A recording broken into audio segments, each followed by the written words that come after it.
Thank you for joining us for part 10 of our virtual tour of the First Amendment Museum located in Augusta, Maine. In this stop, we'll be exploring the freedom of the press, the third freedom found in the First Amendment. The press in the United States serves a variety of roles. The press's job is to inform, criticize, entertain, stimulate, and more. As the watchdog of democracy, the press is supposed to keep every deliberation and decision that the government makes on the local and national level in the public spotlight. This spotlight holds public officials accountable to their constituents. The press also informs us on social issues, controversies in society, new trends, and more. Furthermore, the press entertains us and gives us an outlet for public opinion.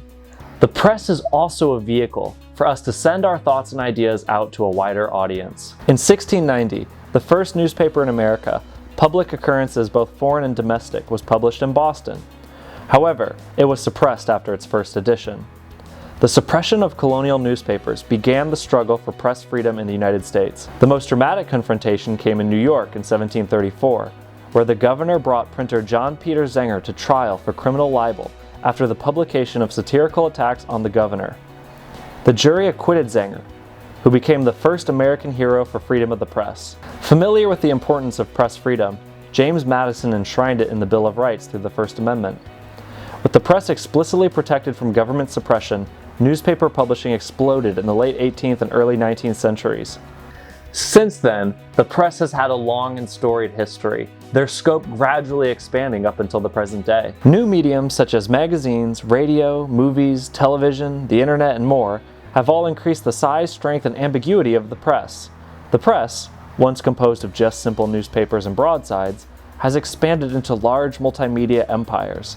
The press has become so nebulous that it can be hard to define what or who even is the press, and what is the difference between freedom of speech and freedom of the press in the 2020s. Along the way, however, the press has had a checkered history.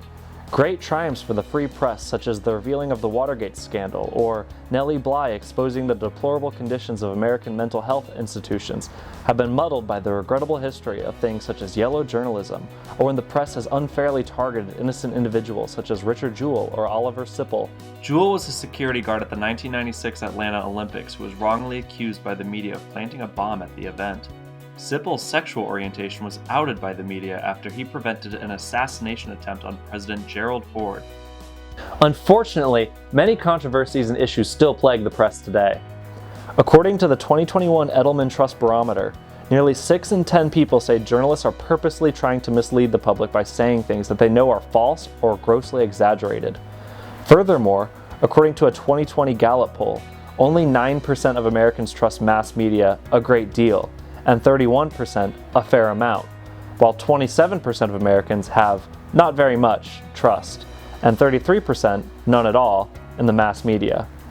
Issues such as misinformation, controversy over what has been dubbed fake news, conspiracy culture, media bias, alternative media, and more all continue to be points of controversy related to the free press. Still, the press serves an important function in American democracy. As Thomas Jefferson said, "Were it left to me to decide whether we should have a government without newspapers or newspapers without a government, I should not hesitate a moment to prefer the latter." The essential nature of the free press to democracy is why the press has been labeled the Fourth Estate. Defending the freedom of the press is part of how the First Amendment goes to work for all Americans every day. Once again, thank you for joining us for part 10 of our virtual tour of the First Amendment Museum.